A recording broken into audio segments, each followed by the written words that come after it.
dream come true to be a video game character. You know, who doesn't want to be a video game character? There's not a lot of people that made the cut.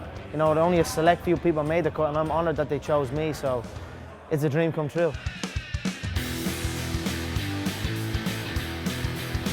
I'm just expecting to be kind of just overawed by the man himself. I've followed his career now ever since he turned pro, and to be honest, I just want to see what the magic is about. He's such an aura about him.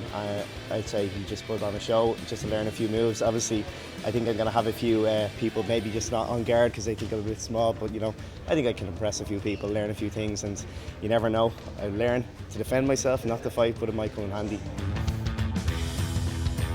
Hey everybody at JOE.ie, I'm absolutely delighted to say that we're joined by the one, the only, Mr. Conor McGregor here. Conor, how are you doing? How are you, man? I'm good. How are you? I'm great. I'm a bit tired now after just about 10 minutes of trying some MMA. I don't know how in the name of God you can go all those rounds. yeah. No, it was good to have a lot of media out here that are only learning the sport and only educating themselves about the sport. So it's good to show some moves.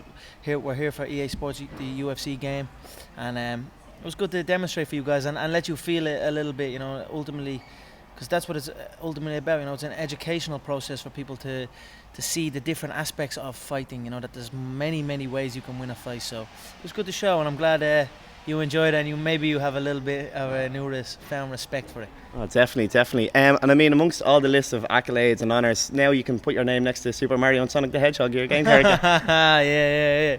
That's it.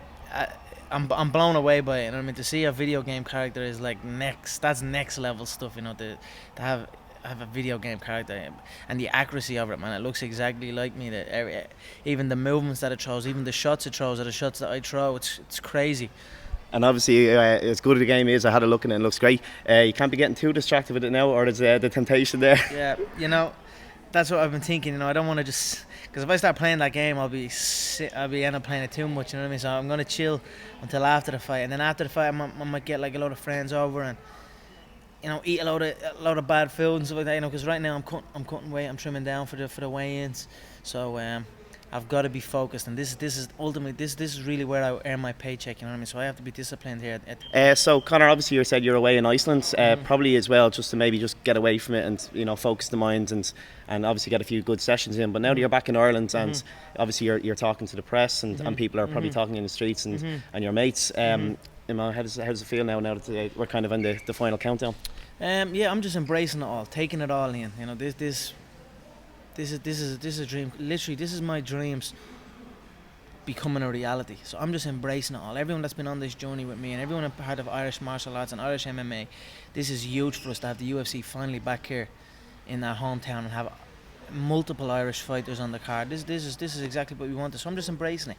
I'm not getting overexcited, and I'm not shying away either. I'm just remaining calm.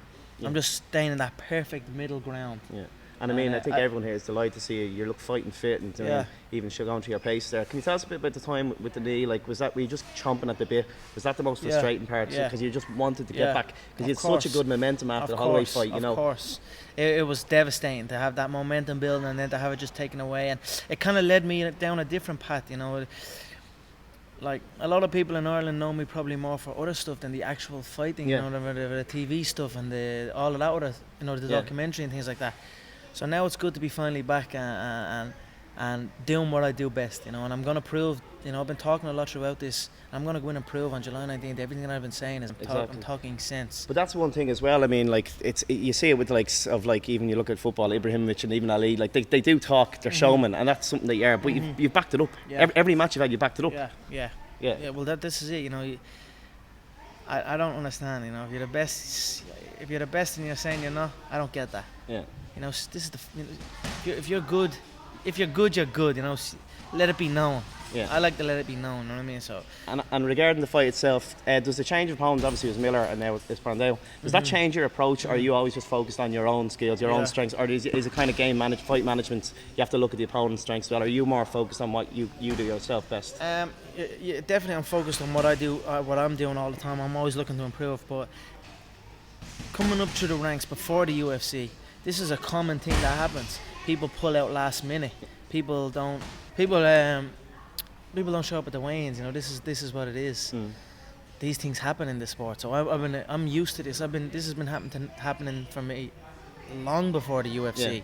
So I'm used to it. This is why we train this way. This is why when I train, I look to have a lot of variety in my training partners, a lot of different body types. So if any change happens or anything, I'm used to reading different body types. I'm used to training with new people and new movements, and assessing them in the moment. So whatever, who knows whether Diego even makes it to the cage? Anything can happen. Yeah. So that's why we train that way. That's why we focus on ourselves and focus, and look to have variety in sparring partners, because it just makes you comfortable in any situation. An opponent is out and a new opponent is in. That's the only difference. Other than that, it's nothing. On the fight itself, I think it's the first time in 5 years UFC has come back to Dublin. I remember reading, I think it was Bernard Dunn, when he was fighting JOE.ie, he said like there was times when he was fighting and he thought maybe his opponent was getting on top, and the crowd gave him a boyo up and they kind of spurred him on. I mean, is that something that there's going to be like 15,000 people behind you? I mean, it must be just a highlight of your career so far. Yeah, it's going to be Hopefully, going to be phenomenal. It's going to be phenomenal. And thinking back at that fight, Ricardo Cordoba against Bernard Dunn, that was absolutely phenomenal. That fight right there was unbelievable. It was back and forth. Bernard was down, Cordoba was down. That was a fight where I looked at that and thought, man, Bernard Dunn is the man. Bernard Dunn went down and done it. You know what I mean? And I've definitely, to see all that, I've definitely, I'm sure it will feed me. I'm sure it will feed me. I haven't experienced this before, you know what I mean? This kind of thing, you know what I mean? So, but I definitely believe I will feed off it, but I don't want to get too, like I said, I'm not going to be too hyped by it, and I'm not going to be timid from it. I'm just going to be in that perfect middle balance. But that was a phenomenal night. That was a historic moment in Irish sport, I believe. And I believe this right now, July 19th, is another phenomenal moment, another historic moment in Irish sport. And I'm happy and honoured and proud. Regardless of how cocky people think I am proud of this. Trust me on that. I'm not taking this for granted. This is a dream come true for me.